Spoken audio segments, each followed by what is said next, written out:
We are thrilled to be here with you for our first ever Pro Organizer Studio mini-sode. Jen and I are going to be bringing you some mini-sodes about business and life and all sorts of topics. And this is our very first one where we are talking about investing in your business, which we're going to get into it a little bit because Jen and I have a little bit of a different philosophy on this, like in a good way. So we do. We're not going to fight or anything at all. we could fight, but that wouldn't be any, I mean, it might be fun for them, but not fun for us.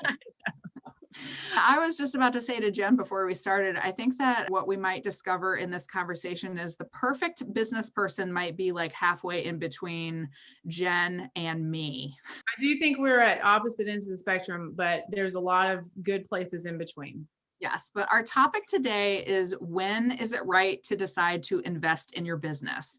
And when I say invest in your business, I do not necessarily mean like, hey, I'm going to take out a $75,000 loan and build myself an office and like get people to work for me and start a corporation. I am talking about maybe it's as little as, should I spend $197 on an Instagram course? Or should I buy an accounting solution like QuickBooks or FreshBooks when I could just use a Google Sheet? Those are the kind of, investments can range from tiny things to huge things. So we want to talk about that a little bit. Jen, do you have an overall philosophy that you tell people about in terms of investing in your business? So that's a really great question because it's not like I started where I am now. And so if you guys are like trying to guess which ends of the spectrum we're on, I will reinvest money back into the business all day long because I guess in my own experience and my time in learning about what things are worth my time and what I'm good at and how to sort of like leverage my own energy as best as possible, I have grown to the point where I have spent literally, Melissa, well over $100,000 in the last several years back into just education and training, not to mention all of the apps, software, and other small expenses, miscellaneous things that have added up over time. Now, granted, not all those things end up being long-term recurring expenses, but I'll try something for a while and then I'll move on to something else. I'm testing different tools and different software and all that kind of stuff. But especially in the education and training line item, every year is by far one of the things that I spend more on than anything else. And you know what? I love it. Like it makes me feel good. I love being exposed to new ideas and new ways of doing things and being around new people. And so for me, I didn't start that way. I could barely understand, for example, like when something would be profitable for me. For example, I spent a little bit of money on Facebook advertising when I first started and I got a few clients and then I was like, oh, okay, awesome. Now, why did I stop doing that? I don't know. It's because I was kind of like, I want to keep as much of my money as possible. Now I'm kind of on the opposite end of the spectrum, but there's probably some happy medium that if you were to ask me what my philosophy would be, it would probably be in that happy medium. But at the same time, my personality type, I'm more comfortable being a little bit more, not risky. That's not the right word. Any investment, I guess, is a risk because you have to rely on yourself to follow through with it. But I know myself well enough to know the things I'm going to follow through on so it doesn't feel as risky to me, if that makes sense. So yeah.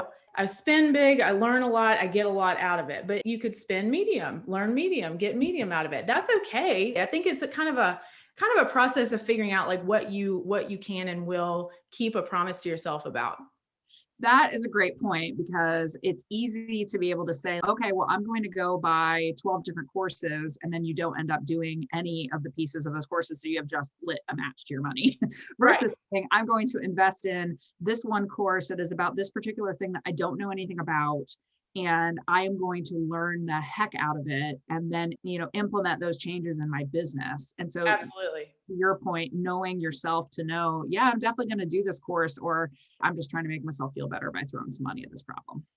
For sure. And there is something, I think this is I don't know what the term for this is, but there's a psychological term for when you spend money on something, you sometimes feel like you've already accomplished the action just by paying the money or becoming a member of something. Or like, we know everybody does this with a gym membership all the time. I mean, if I'm completely transparently honest with you right now, I have something that I'm paying for that's like an online fitness thing that I have been paying for probably 3 months that I have yet to do at all.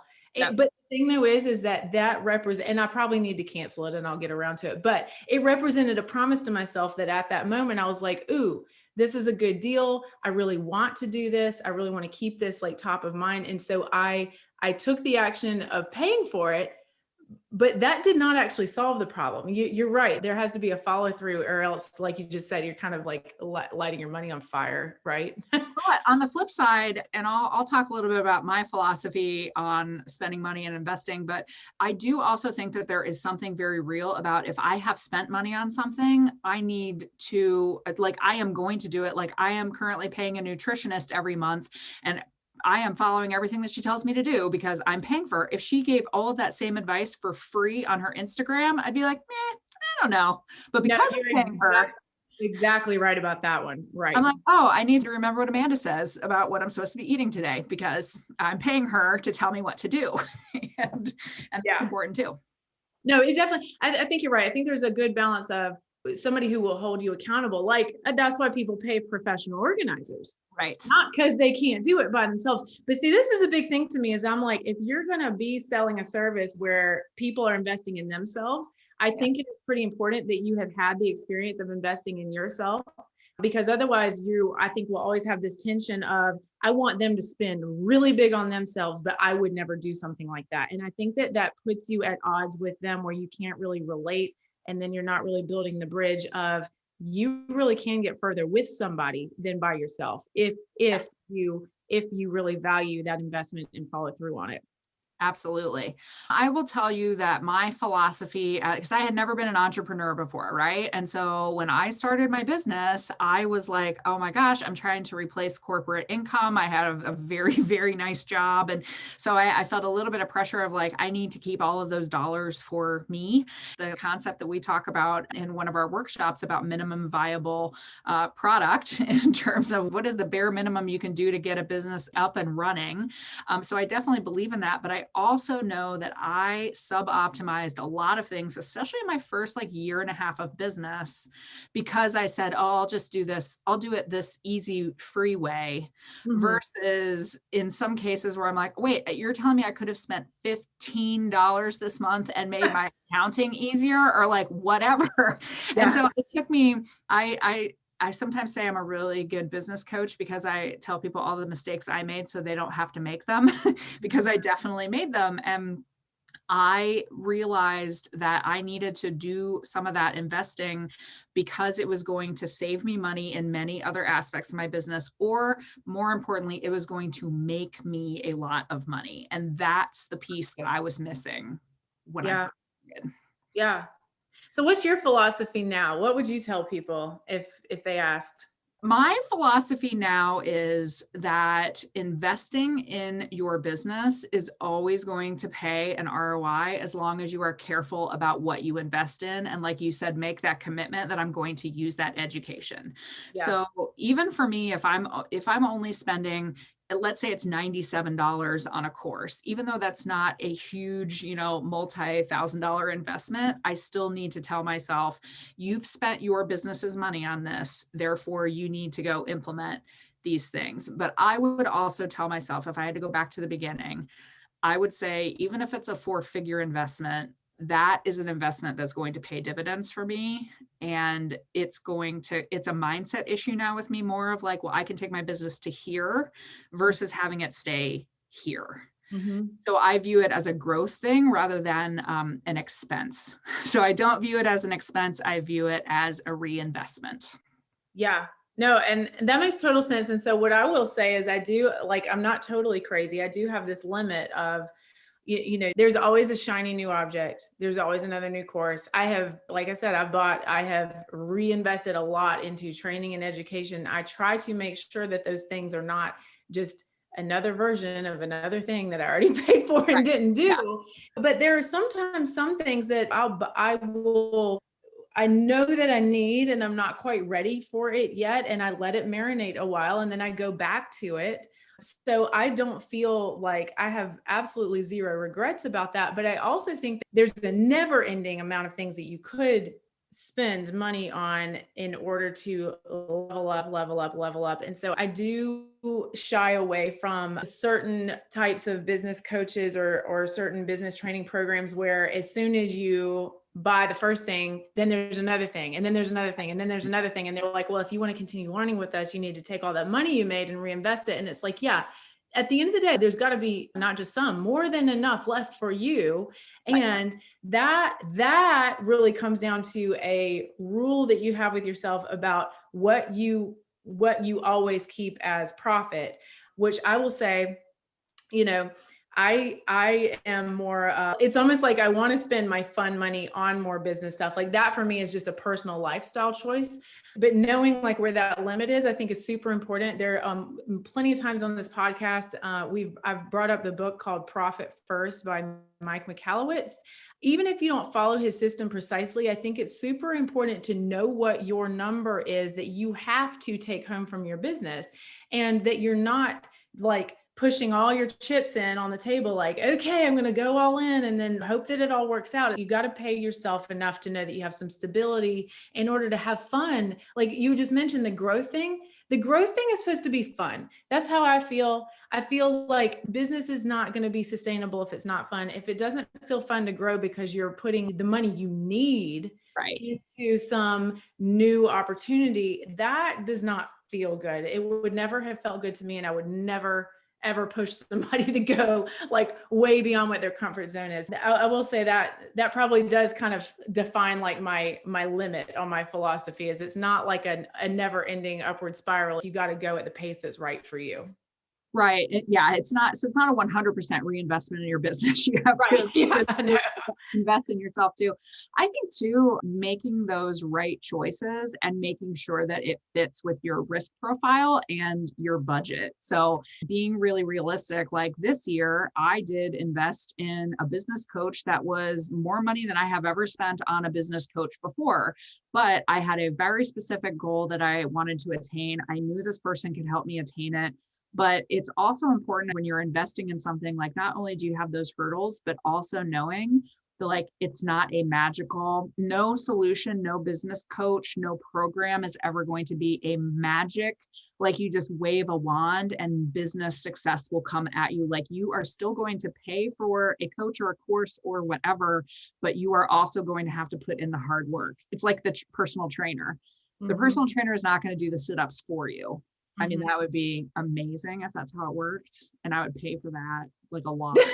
Don't you feel like that's kind of like what a professional organizer does though, is they come and they can actually do like hard exercise and diet of getting your house together like for you. And all they're saying is here, I've done the hard work. Like I need to do for you. So that is kind of like the closest thing to magic that I can think of. Yes. Yeah. And we get to give those people that magic, but we don't get to take it in return on our own businesses, I guess. But. Right. Right. So exactly. And so taking that word, the commitment that you're talking about, and if you are going to spend money on something, knowing that you will put in the work and go through that course and go through whatever that person, that expert is teaching you. And I'm speaking from experience only because I've been much better about making money in my past than holding on to it and being strategic with it and more intentional with it. But I have learned from those mistakes and figured out like, okay, I don't have to have every single thing in the world outsourced and delegated to every single person, but the strategic things that I am not as good at and that I don't enjoy, I either need to find an app for that or I need to find a person for that. You know, those are the things that are really going to be that return on investment, ROI, like, oh, I'm really happy that I've got my business to this point where I can afford to do those things. And then the other things you can keep doing yourself. It doesn't have to be like this all or nothing. I have everything outsourced. I'm spending all this money to make all this money. It doesn't have to be like that, but there can be a balance, especially if you're at a point right now where, and I think a lot of organizers are like this, they're used to being able to do a lot of things themselves. Yep. And so even when you start at the beginning and you need to do everything yourself, you can get to the point one day where you're not going like hog wild on having every other thing in the world outsourced to somebody else that you have to pay for, but the things that somebody else can do for you, or an app that can do it for you. Those are like recurring expenses that I feel are very, very valuable, that enables you to keep all of your energy for the things that only that you can do and that you want to do. What I realized about myself was sometimes those things where I said, oh, I can just do this on a spreadsheet. I can just keep track of this, versus like, this is a silly example, but Mile IQ, which is $5.99 a month. It's an app where it tracks all of your mileage. So you know exactly how many miles it took you to go to a client, and that's how you do your taxes. I didn't use Mile IQ for my first year of business, and I had to manually calculate every mile that I went, and it took me hours and hours and hours to do. And I was like, there was an app that could do this for me for $5.99 a month and make it automatic. Or accounting. I spent probably 40 hours getting all of my accounting together my first year of business, versus now I pay FreshBooks $50 a month to do all of that for me. And those kinds of things actually free me up to be a much better business person on the other end in so many ways. Yeah. Yeah. And so being super strategic and saying, I have got to pick the thing and I've got to delegate things. I got a virtual assistant recently, and that has been a major game changer, because the first project I gave her, because I always said, there's nothing preventing me from doing these things that I'm giving to her. So I took it as a badge of like, well, no, I should be doing this because I can. The first project I gave her was something I procrastinated on for a year. She had it done to me the next day, the day after I hired her. It was done. And by the way, it didn't even take her that long. It took her maybe 2 hours of our 10-hour, package. Yeah. And it's stuff like that where I go, also, guess what? We're small business people. I'm supporting a small business. I'm supporting a fellow small business person by hiring this virtual assistant to do this work for me. I'm helping a single mom raise her kid. And so I think in the same way that you said, if we're looking at people who are hiring professional organizers, and if you want to trust me to come in your house, we should also be supporting other small businesses where we can. That's an interesting way to look at it. I also think that just recognizing that your energy is really best spent in some specific place, because every single one of us has a million options for what we can do or what we think we should do. I was talking to you a few weeks ago on our podcast about lessons learned in 2020. I'm like, I have always hated going to the grocery store, but I never gave myself permission to use Instacart, never gave myself permission to do that until I couldn't. And now I'm like, I'm not going back to that life, because I always hated that. And it always felt like a drain on my energy and time. So that's interesting, right? Because it all blends together with that feeling of what we think we should be doing, quote unquote. And that is, I think, where some of that obstacle lies. But I would encourage anybody who feels like, okay, I'm like on the verge of burnout with my business because I'm trying to serve other people, but I'm also scrambling to do everything on the back end myself all the time, that there's got to be one little thing right now that you'd be willing to give up, and that it probably would not cost that much money, but it is going to help you grow your business in the long run, even if that's something on the personal side, like grocery delivery. Yeah, grocery delivery or getting your house cleaned or whatever. I think the wrap up with this conversation is that I think everybody has a different comfort level and different goals. Not everybody wants to grow their business into this huge, huge, huge thing. They just want to have extra money to have fun with. And so therefore, it's not as big of a conversation about what they are outsourcing or reinvesting into the business to grow. But I think I just want to encourage anybody who thinks that they have to DIY literally everything, literally all the time. That is, I think, a fallacy, because there are so many other people out there who have already figured out the answer that you're about to spend 20 hours trying to Google. Yes. They have that answer for you, and you can buy it right now. Or that's their thing they're an expert in. Like, is it okay to defer to them and just take their mentorship or take their advice, whether that's in the form of a course or an app or whatever? It's like that, those things exist, and it's okay to use them. Like, it's not, like you said, a badge of honor of, I did all this myself, I figured all this out myself. Like, no, we have the internet. Like, we can move forward faster because we can learn from people who have done all the hard work in advance. I think that's like a really important thing to recognize. Well, there is so much out there that is asking for your time and energy and attention. And we are happy that we have you guys listen to us talk. And we are thrilled to give advice on this great, great industry of professional organizing. And thank you, Jen, for all of your insights. And Thank you, Melissa. find that person that meets in the middle of That's right. you and me. And we're going to have the perfect entrepreneur. So.